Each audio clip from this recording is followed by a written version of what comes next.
Ayuno de Daniel da un ayuno de información y entretenimiento, para nos dedicar más tiempo na el pensamiento de Dios y así na alcanzar la bendición de tur e bendición.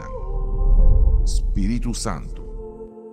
Durante el 21 días aquí, lobo disfrutar de una comunión más íntimo con Dios. Para sobra, todo lo que no está necesario y está inútil o simple distracción que no te ayuda a nada de movida, lo guardo excluir. Con ese, lo tengo más tiempo para invertir tiempo interior, den meditación de la palabra de Dios y den contenido que lo aporta como fe.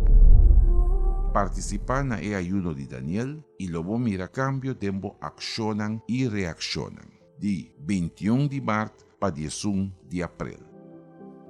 Ayuno de Daniel es oportunidad para agradar a Dios.